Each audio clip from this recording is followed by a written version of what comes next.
Bismillahirrahmanirrahim. Assalamualaikum warahmatullahi wabarakatuh. Alhamdulillah, wassalatu wassalamu ala rasulillah wa ala alihi wa sahbihi wa mawalah. Amma ba'du. Pada kesempatan yang berbahagia ini, Al-Fakir akan memaparkan makalah Al-Fakir yang bertemakan pengaruh lingkungan terhadap pendidikan. Adapun landasan pengambilan tema ini didasari oleh apa? Karena manusia itu tidak pernah luput dan tidak pernah lepas daripada yang namanya lingkungan. Kadangkala lingkungan ini memberikan dampak positif, kadangkala juga memberikan dampak negatif. Kalau kita lihat fakta, banyak terjadi zaman sekarang kita ini kenakalan para remaja. Ada yang mabuk-mabukan, ada yang berjudi, ada juga yang memakan narkoba. Lalu apa penyebab daripada mereka melakukan perbuatan tersebut? Penyebab utama mereka melakukan hal tersebut adalah tidak lain dan tidak bukan karena pengaruh lingkungan. Kenapa? Karena lingkungan, kadangkala karena lingkungan keluarganya, kadangkala karena lingkungan sekolahnya, kadangkala karena lingkungan masyarakatnya yang tidak peduli terhadap mereka, ataupun lingkungannya itu yang buruk, yang memberikan pengaruh terhadap mereka. Itulah yang menyebabkan mereka melakukan tindakan kriminal tersebut. Oleh karena itu, mengapa pemakalah mengambil judul ini? Karena pemakalah merasa pentingnya membahas tentang pengaruh lingkungan terhadap pendidikan anak. Adapun rumusan masalahnya ada dua.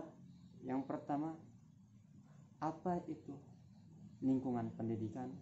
Dan yang kedua, apa hadis pengaruh lingkungan terhadap pendidikan? Adapun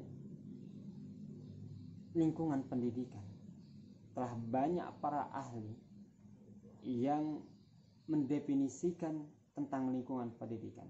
Akan tetapi pemakalah akan mengutip salah satu daripada ahli tersebut yang mendefinisikan lingkungan pendidikan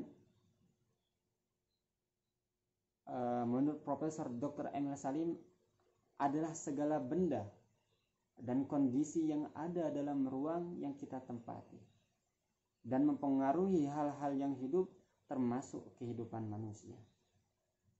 Dapat kita pahami dan kita simpulkan bahwasanya lingkungan pendidikan adalah segala sesuatu, baik itu benda mati maupun benda hidup seperti manusia, yang memberikan pengaruh positif maupun negatif terhadap kita. Itulah lingkungan pendidikan. Kita ambil sebuah contoh daripada pengaruh lingkungan yang berupa benda mati, seperti tempat yang mana tempat tersebut tidak terawat, tempat yang kotor, sampah berserakan di mana-mana, barang-barang tidak tersusun rapi. Hal tersebut dapat menyebabkan yang namanya malas. Penelitian sudah banyak membuktikan bahwasanya tempat yang kotor, tempat yang tidak bersih, tempat yang tidak rapi, itu bisa membuat kita menjadi malas. Dan juga kebalikannya, tempat yang bersih, tempat yang bagus, yang tersusun rapi, itu juga akan memberikan pengaruh positif terhadap kita. Yang pertama, kita kadang bisa merasa nyaman, kadang juga kita berasa semangat untuk belajar juga timbul. Karena apa? Karena lingkungan atau tempat yang bersih tadi. Kemudian contoh daripada pengaruh manusia terhadap manusia lainnya. Kalau seandainya kita berteman dengan teman yang baik, maka kita juga akan ikut terpengaruh menjadi orang yang baik. Minimal kita akan mempunyai nama yang baik karena kita berteman dengan teman yang baik. Dan sebaliknya juga seperti itu. Kalau kita berteman dengan teman yang buruk, kita juga pun akan ikut terpengaruh untuk berbuat hal yang buruk juga. Minimal kalau seandainya kita tidak terpengaruh untuk berbuat buruk, nama kita juga akan ikut buruk di mata masyarakat. Adapun hadis yang berkenaan tentang pengaruh lingkungan terhadap pendidikan, Rasulullah SAW bersabda, innamal jalisus salih was-su'i kahamilil miski wa nafihil kir. Adapun perumpamaan teman yang baik dan teman yang buruk itu seperti penjual minyak wangi dan pandai besi. Fahamilul miski, maka penjual minyak wangi itu imma ayyukhziyaka, kadangkala ia memberikan minyak wangi terhadapmu.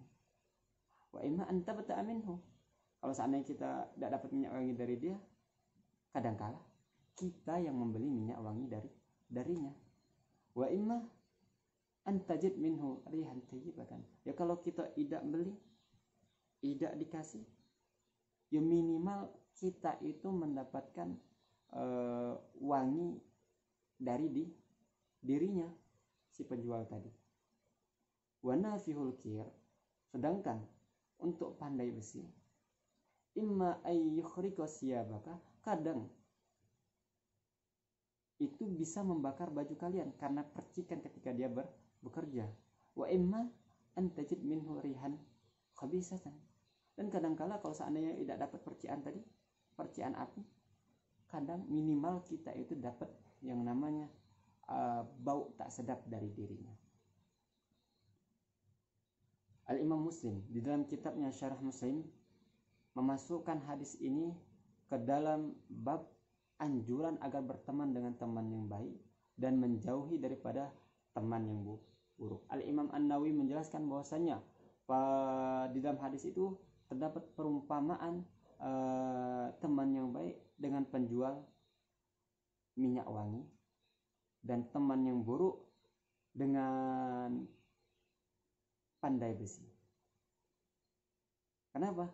Karena kesamaan antara keduanya adalah penjual minyak wangi itu kadang memberikan minyak wangi atau kita membeli darinya minyak wangi, atau minimal kita itu dapat wanginya saja. Dan teman yang baik kadang kita itu terpengaruh darinya, kita juga belajar darinya, mengambil manfaat darinya, dan minimal kita itu akan dapat nama yang baik karena kita bergaul bersama orang-orang yang baik. Sedangkan untuk teman yang buruk itu dijelaskan dalam hadis perumpamaannya seperti pandai besi.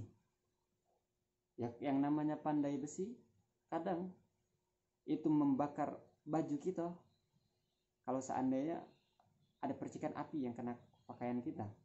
Ya kadang kala juga kalau seandainya minimal kita itu akan kena dampak negatif, yaitu pakaian kita akan bau gosong, bau api, bau kebakar karena kita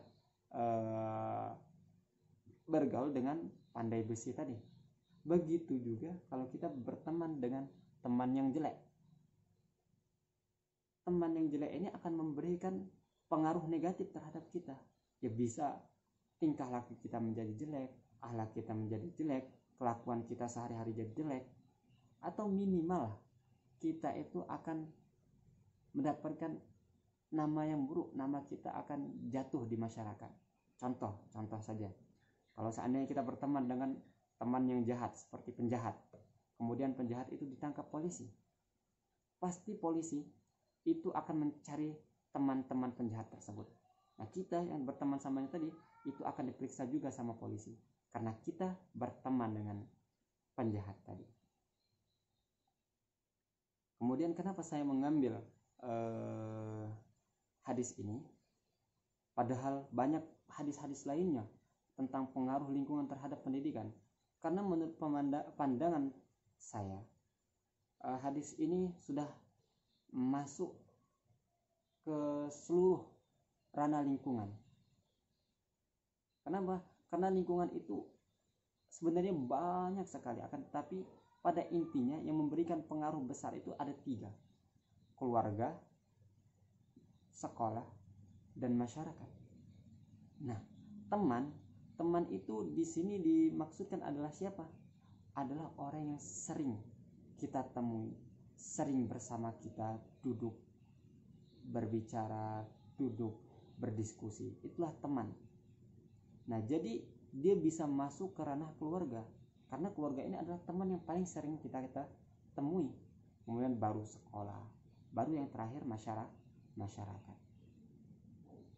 Berbicara tentang keluarga, kenapa saya dahulukan keluarga daripada sekolah dan masyarakat? Karena keluarga ini adalah sekolah pertama yang informal di dalam mendidik seorang anak.